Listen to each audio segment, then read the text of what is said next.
suis enseignant au lycée Léonard de Vinci à Marseille depuis une quinzaine d'années. Marseille, on pourrait penser que ce n'est pas une cité horlogère, mais nous avons quand même une activité et une formation qui est énergique. Nous avons donc commencé à offrir une formation de base, le CAP en 2 ans.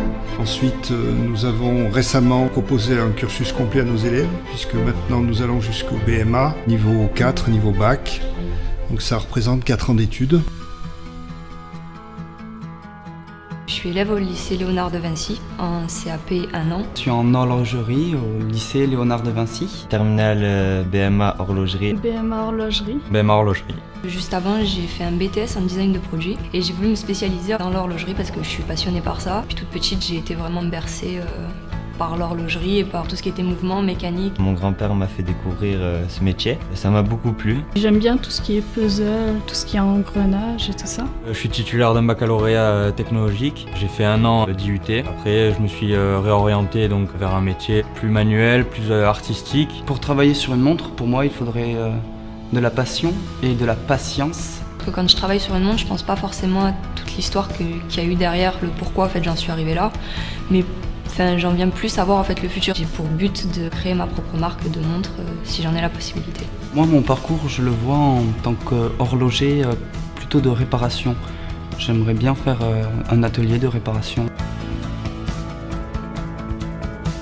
Et ensuite, je compte faire un CAP bijouterie pour compléter ma formation, faire de la réparation de bijoux et d'horlogerie. Création, réparation, toucher un peu tout pour être à 100% dans le métier. J'aimerais soit rentrer dans une manufacture en Suisse ou peut-être dans la région parisienne. Il faut savoir que dans l'horlogerie, il y a diverses possibilités de spécialisation. On peut avoir des horlogers qui vont devenir des cadraniers, fabricants et décorateurs de cadrans. On va avoir des horlogers qui seront polisseurs, on va avoir des horlogers qui seront designers au niveau des boîtes, on aura des horlogers qui seront spécialistes dans le réglage des spiraux, on aura des penduliers, des restaurateurs. Donc il y a une grande quantité de spécialisation et de niches où nos différents élèves peuvent trouver leur bonheur.